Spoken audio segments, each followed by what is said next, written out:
لیکن بہرحال ہمارے ہاں اس طرح کے فلسفے جو ہیں، اب یہی کو پاکستانی ہندو اگر کبھی بھارت پاک کرکٹ میچ میں بھارت کی فتح ہو جائے اور وہ نعرے لگاتا ہوا باہر نکلے تو ہمارا کیا سلوک ہوگا اس کے ساتھ.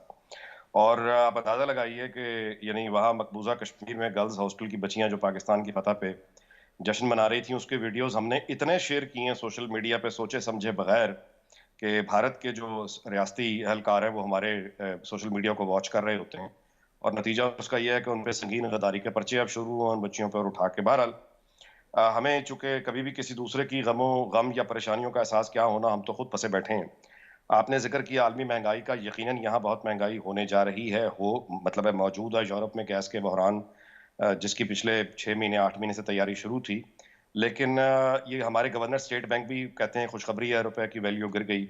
اور وہاں پہ بھی کچھ دانشور ہیں جو ڈالر سے کہتے ہیں جی کہ پوری دنیا میں مہنگائی ہو رہی ہے. تو میں آپ کو اس کا الٹرنیٹیو بتا دیتا ہوں کہ یورپ میں مثال کے طور پہ انگلینڈ میں ایک آدمی جس کے پاس نوکری نہیں ہے، کاروبار نہیں ہے، اس کو مہنگائی سے کوئی فرق نہیں پڑتا. اس کی وجہ یہ ہے کہ اس کی گیس کا بل زیادہ ہے یا بجلی کا بل زیادہ ہے، مقامی حکومت اس کے جو ہے مدد کرنے کے لیے بل دینے کے لیے تیار ہے، اس کے کھانے پینے کا خرچہ حکومت دینے کے لیے تیار ہے، اس کے بچوں کی تعلیم اور صحت دونوں کا خرچہ پہلے سے ہی کوئی نہیں ہے.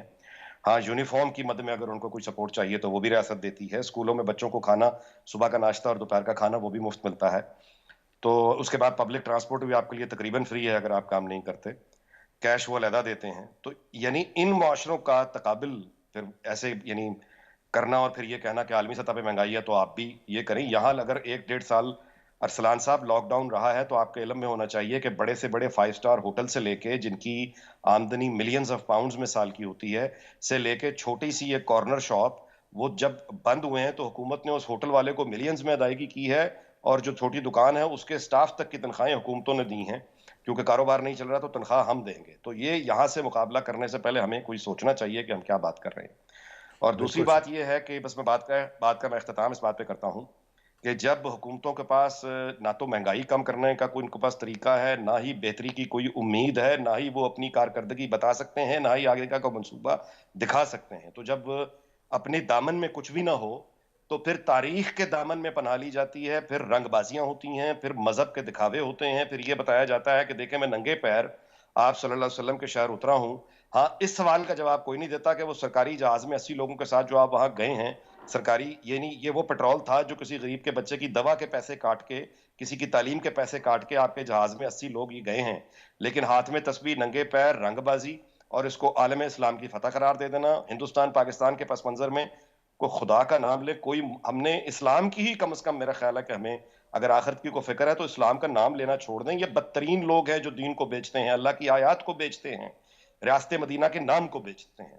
تو یہ تو ایک حاجی دنیاوی صاحب اعمال کی آپ کا سزا جو پوائنٹ ہمیں آ مل گیا، رہی ہے مل بات رہی ہے. آپ کی بالکل اس میں بڑا وزن ہے، بات درست بھی ہے. بہت سے لوگ یہی تمام تر سوالات کر رہے ہیں اور اب یہ سوالات بڑھتے جا رہے ہیں ہر گزرتے دن کے ساتھ. گفتگو کا سلسلہ جاری ہے، ایک بریک کی جانب بڑھیں گے، بریک سے واپس آ کر مزید بات کرتے ہیں، ساتھ رہیے گا.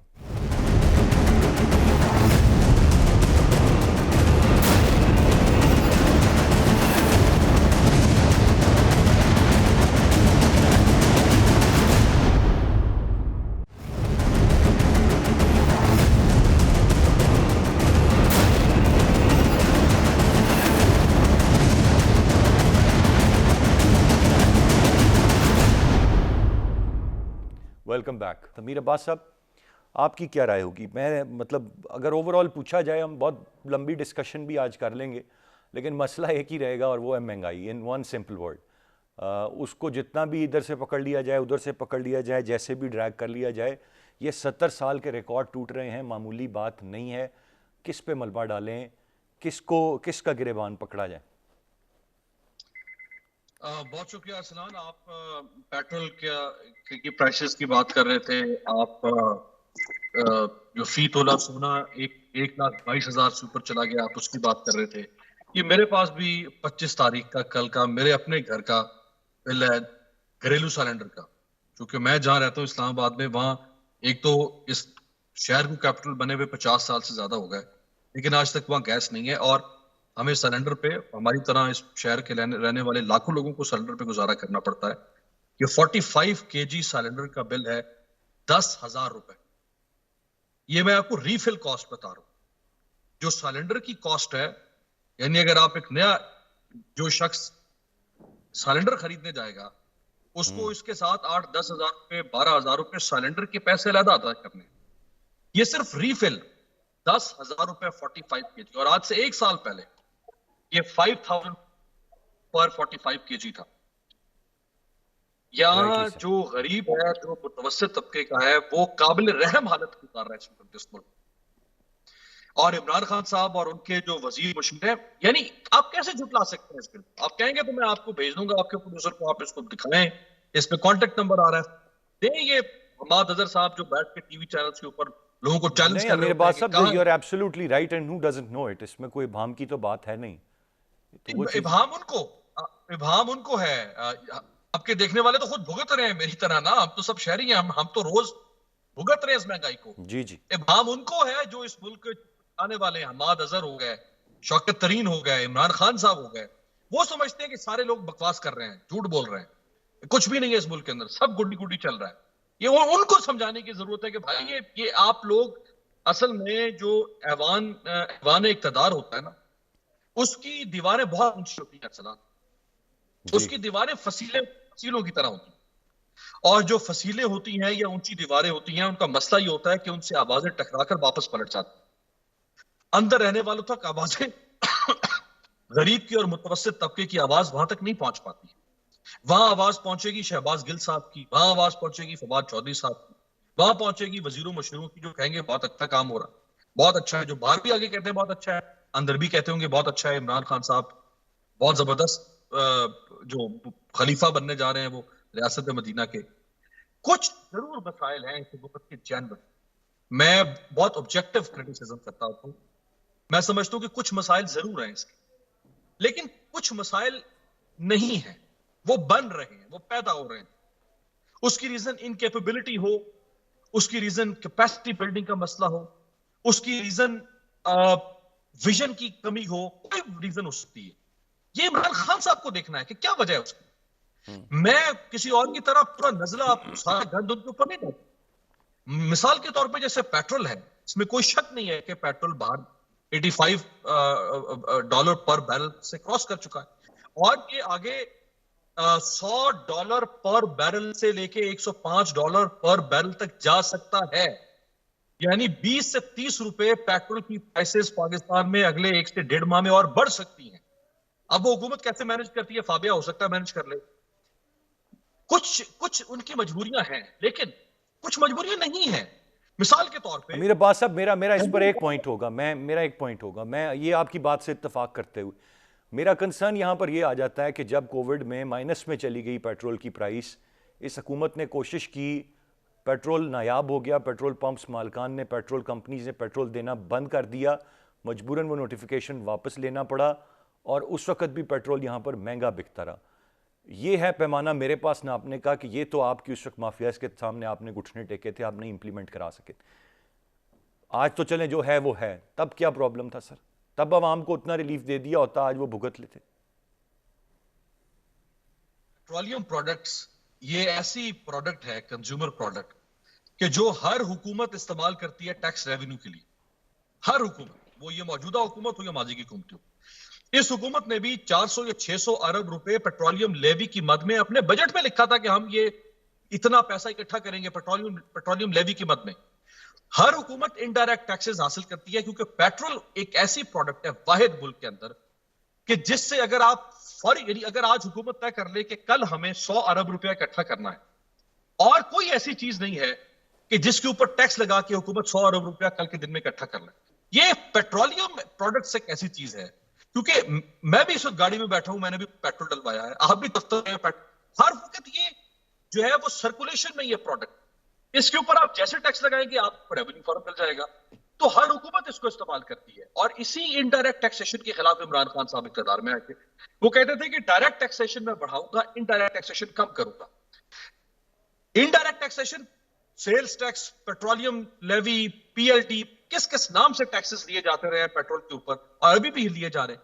ہاں, اب یہ دعویٰ کر رہے ہیں کہ ہم نے اگر ہم کو سارے ٹیکسز اسی تناسب سے لیں تو یہ پیٹرول ہو سکتا ہے 180-190 روپے بھی ہمیں مل رہا ہوگا. میرے پاس صاحب پوائنٹ آپ کا آ گیا, کریے کہ ہم نے پوائنٹ آ گیا سر, رائٹلی سیٹ. میں ذرا بریگیڈ صاحب کو شامل گفتگو کر لوں. بریگیڈ صاحب, بہت سارے جو چٹکلے ہم سنتے ہیں جو حکومتی وزراء، ترجمان اور ایک فوج ظفر موج جو ہمیں سناتی، وہ آپ نے سنا ہوگا یا نہیں، اب پتہ نہیں کتنوں نے سنا ہے، میں وہ پیش کر دیتا ہوں. شہباز گل صاحب انتہائی محترم ہمارے، وہ معیشت سمجھا رہے تھے ایک جگہ پر بیٹھے ہوئے، تو انہوں نے کہا کہ جب گاڑی آپ ادھر سے نکالتے ہیں لاہور کے لیے موٹر وے پہ ڈالتے ہیں، جتنا ایکسلریٹ کرتے ہیں اتنا گاڑی تیز چلتی ہے اور اتنا زیادہ پیٹرول کھاتی ہے.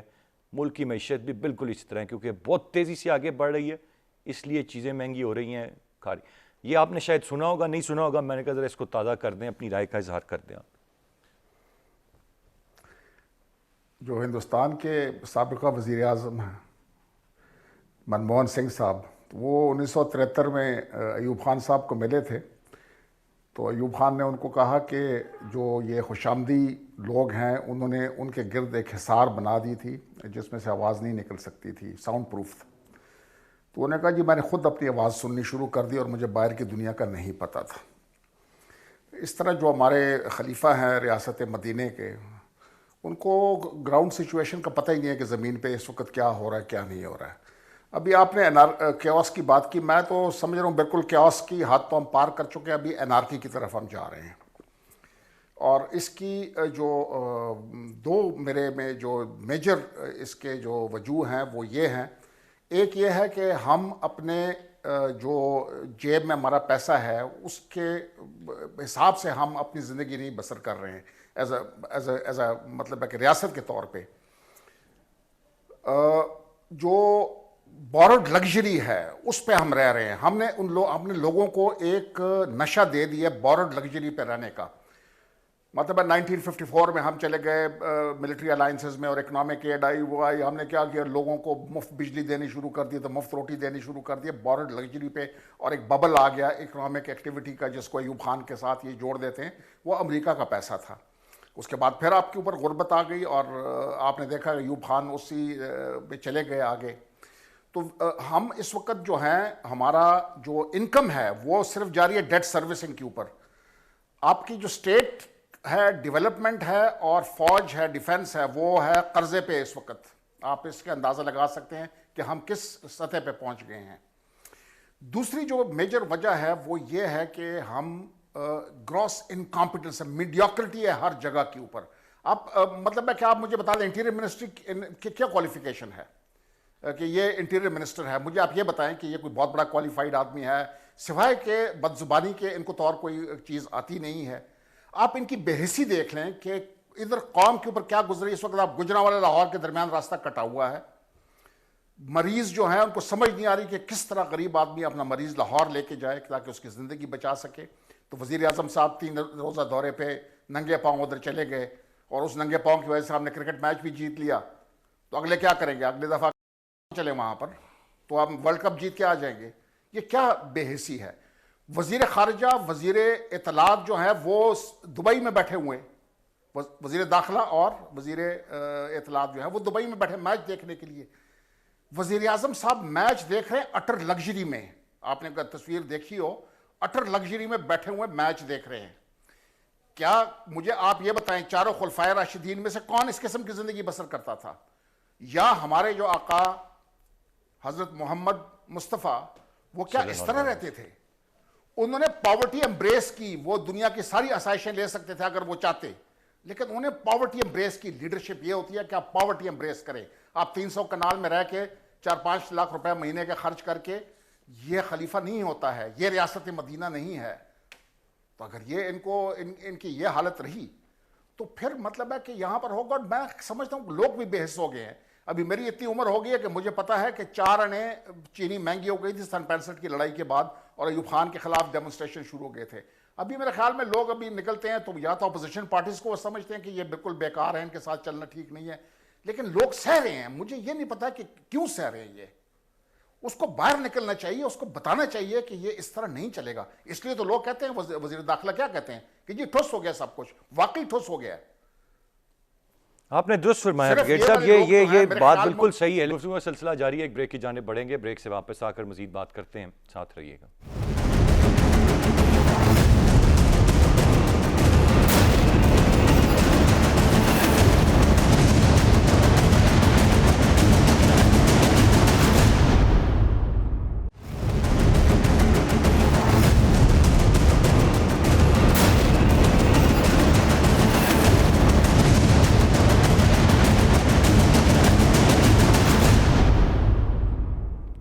Welcome back. ناجی صاحب, کیا کریں لوگ اپنے روزمرہ کے ضروریات کو پورا کرنے میں وقت لگائیں یا احتجاج کریں؟ یہ بھی تو ایک عام آدمی سے پوچھیں, وہ کہتا ہے جی ٹھیک. اور یہ تو ایک اس خطے کے لوگوں میں ہی ایک میں کہتا ہوں ایک بات رہی ہے کہ اس طرح سے یا تو کوئی موٹیویشنل فورس چاہیے ہوتی ہے. وہ تو یہ پی ٹی آئی بن کے آئی تھی اس عوام کے لیے, نوجوانوں کے لیے. اب ان سے بھی مایوسی ہے, پہلے جماعتوں سے پہلے مایوس ہیں. کس کی طرف دیکھیں؟ سب سے پہلے تو میں مطلب جان کی امان پاتے ہوئے امیر عباس صاحب سے اور بریگیڈیئر صاحب سے اور آپ سے بھی اختلاف کرنے کی یعنی ہمت کروں گا, اور یہ میں گزارش کرنے کی ہمت کروں گا کہ ایسا سمجھنا کہ خان صاحب کو مہنگائی کا علم نہیں ہے یا لوگ کتنے تنگ ہیں وہ ان تک خبر نہیں جا رہی یا کوئی حصار ہے جو سچ پہنچنے نہیں دے رہا, یہ بات کلی طور پہ غلط ہے. خان صاحب جو ہیں وہ بڑی اچھی طرح سے واقف ہیں کہ لوگوں کے کیا ان کے بارے میں جذبات ہیں, ان کے یعنی میڈیا ایکسیس, سوشل میڈیا, یہ وہ سب کچھ ہے. یہ میڈیا کو جو گالیاں ہر روز پڑتی ہیں بلا وجہ نہیں پڑتی, اور یہ جو ایک خاص تعیناتی پر ایک خاص عہدے پہ یعنی کچھ افسروں کو رکھنے پہ ان کا اصرار اور نوٹیفیکیشن میں تاخیر, یہ بیسیکلی اس لیے ہے کہ ان کو میں اندازہ آپ کے ساتھ یہ خبر اور مبارکباد شیئر کر دوں. کیا جی نوٹیفیکیشن ایشو ہو گیا ابھی سر. جی یہ ساری تاخیر جو اس میں ہوئی ہے, جو کچھ تماشا ہوا ہے وہ ان کو اندازہ ہے تو ہوا ہے.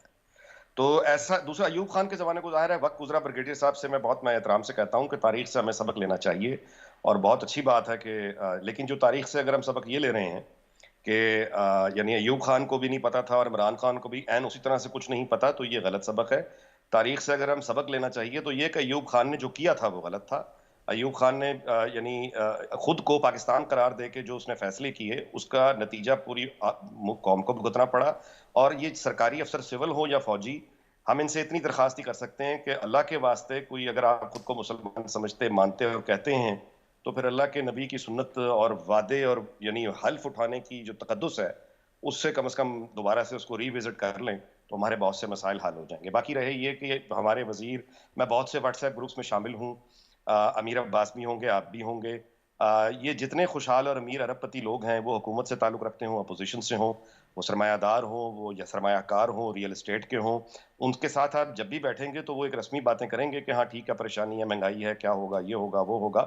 لیکن اس کے ساتھ ہی وہ یہ بھی کہیں گے, آپ کو ضرور یاد دلائیں گے کہ دیکھیے صدیوں کی تاریخ گواہ ہے کہ اس خطے کے لوگوں نے مارے کھائی ہیں, باہر سے ہمیشہ حملہ آور آئے ہیں, ان کو مارا ہے, لوٹا. یہ کبھی کچھ نہیں کہتے, بڑے اچھے لوگ ہیں, ان کے ساتھ جو بھی آپ میں نے حال ہی میں یہ سنی ہے, آپ ناجی صاحب بالکل درست کہہ رہے ہیں, میں نے حال ہی میں یہ سنی ہے کہ یہ ہمیشہ سے آپ ٹھیک کہہ رہے ہیں. میں ذرا امیر عباس صاحب کی جانب پڑھوں, وقت بڑا محدود ہے, مجھے بریگیڈ صاحب کی بھی رائے لینی ہے. امیر عباس صاحب, یہ تو بات ڈیبیٹیبل ہو سکتی ہے کہ اقتدار کے ایوانوں تک بات پہنچتی ہے اور دے پٹ اے ڈیف ایئر, ان کو پہنچتے ہوئے بھی وہ نہیں سننا چاہتے. مجھے صرف بڑا پریسائزلی یہ بتائیں آپ, وقت بڑا محدود ہے, کہ اب امید کیا ہے عوام کے پاس, کس طرح کو بہتری آ سکتی, کدھر دیکھیں وہ؟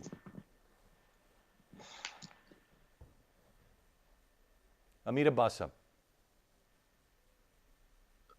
جی میں دیکھیں ارسلان, میں سمجھتا ہوں کہ کرٹیسزم سارا ہمارا اپنی جگہ پہ بجا ہے اور ہمیں کرنا چاہیے, اور کرٹیسزم جتنا ہم عمران خان صاحب پہ کر سکے تاکہ وہ اپنے معاملات کو ٹھیک کریں.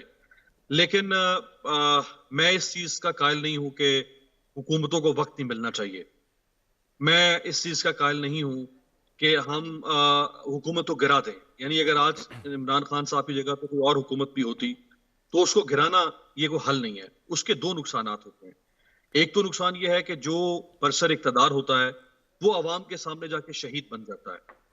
وہ عوام کے سامنے یہ جواز پیش کرتا ہے کہ جی میں نے تو بہت کچھ کرنا تھا, مجھے انہوں نے نہیں کرنے دیا. یہی جواز 1988 سے لے کے 99 تک پیپلز پارٹی اور نون لیگ ہمارے سامنے رکھتے تھے. حالانکہ ہم جانتے ہیں کہ انہوں نے نہ کرنا تھا, نہ انہوں نے کیا, نہ وہ کریں گے, لیکن ان کے پاس ایک جواز رہا کہ ہماری حکومت تو 2 سال کے بعد گرا دی جاتی تھی. تو میرا خیال ہے کہ عمران خان صاحب کو ہمیں جواز نہیں دینا چاہیے. یہ رہا میدان, یہ رہا گھوڑا, وہ دوڑائیں جتنا دوڑا سکتے ہیں. وہ ان کو 5 سال سے ایک دن بھی کم نہیں ملنا چاہیے, تاکہ 5 سال کے بعد پھر قوم کو ان کا احتساب کرنا چاہیے. قوم پھر ان کو یہ بات آپ نے بڑی درست کہی ہے, لیکن بڑا عرصے سے ہمیں پکا کیا جا رہا ہے کہ یہ 5 سال کا گند نہیں ہے. یہ تو اقتدار میں آنے کے فوراً بعد سے میں بریگیڈ صاحب سے جان لیتا ہوں. بریگیڈ صاحب, یہ تو ہمیں بتا دیا گیا کہ کے پی میں جب یہ تھے حکومت میں, تب ہمیں بہت سارے اچھے ہمارے دوست بتایا کرتے تھے کہ یہ جو کام کر رہے ہیں یہ ابھی نہیں سمجھ آئے گا, یہ 15-20 سال بعد اس کے نتائج ملنے ہیں, اوور نائٹ نہیں ملیں گے. بالکل, میں 5 سال تو میرے باز صاحب دینا چاہ رہے ہیں, ہم تو کہہ رہے ہیں اور 5 سال بھی. تو وہ کہتے تھے اسٹرکچرل ریفارمز ہو رہے ہیں وہاں پر, اور اس کے وہ آپ کو بعد میں پتہ چلے گا. تو وہ اسٹرکچرل ریفارمز ابھی 8 سال 9 سال ہو گئے ہمیں انتظار کر رہے ہیں. دوسری بات یہ ہے کہ آپ کے گیسٹ نے کہا کہ ان کو پتہ نہیں تھا. بھائی پتہ تو سب کچھ ہوتا ہے, ایسا نہیں ہوتا ہے, ماننے والی بات ہے. وہ دوسرا آدمی سے کہتے ہیں یہ جھوٹ ہے. ایوب خان جب 25 مارچ 1969 کو جب اقتدار چھوڑ رہا تھا تو الطاف گوہر ان کے وہ تھے پی ایس تھے, تو ان سے کہتا ہے کہ الطاف یار میں نے پاکستان کے لیے اتنا کام کیا, لوگ مجھے کیوں کہتے ہیں. اس کو نہیں پتا تھا کہ کیا ہوا ہے اس کے ملک میں. اس کو اس وقت میں نہیں پتا تھا کہ یار کیوں, میں تو I have work so much for Pakistan. شہنشاہ آف ایران کو آپ دیکھ لیں, وہ سمجھ رہا تھا کہ اس نے ایران کو پتہ نہیں کیا سے کیا بنا دی ہے. آخر میں وہ اٹھا ہیلی کاپٹر میں, اور جب اس نے تہران دیکھا, تہران آن فائر تھا. وہ یہ اس قسم کے لوگ ہوتے ہیں جو ان کو بتاتے ہیں سب کچھ ٹھیک ہے, یہ لوگ جھوٹ بول رہے ہیں آپ کو, اور وہ ان کی بات مانتا ہے, خوش آمدیوں کی بات مانتا ہے. ایک یہ بات ہے. دوسری بات یہ ہے کہ آپ نے کہا کریں کیا آگے, وے فارورڈ کیا ہے. وے فارورڈ جو ہے وہ 2 ہیں. یہ ملٹیپل سینٹرز آف پاور جو اس ملک میں چل رہے ہیں یہ نہیں چلیں گے, فالٹ لائن کے اوپر ہیں.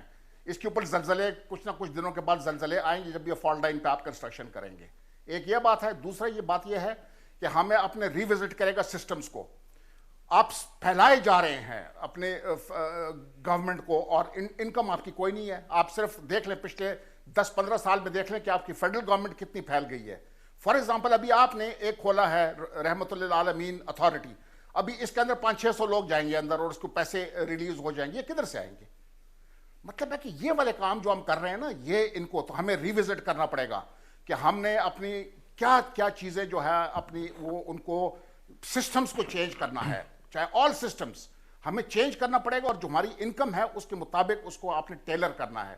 جب تک آپ یہ نہیں کریں گے اور آپ بورڈ لگژری پہ رہیں گے, آپ قرضے لیتے رہیں گے اور وقت گزارتے رہیں گے. رائٹلی سیڈ بریگیڈ صاحب, بالکل آپ نے درست فرمایا کہ خرچے اخراجات ہمارے جو ہیں وہ چیزیں بیلنس ہونی چاہیے. یہ ایک مسئلہ ہے کہ ایسا نہیں ہو رہا ہے انفارچونیٹلی. بہت شکریہ تینوں معزز مہمانوں کا. آج کے پروگرام سے اتنا ہی. ارسلان خالد کو اجازت دیجیے. اللہ نے کے پاس.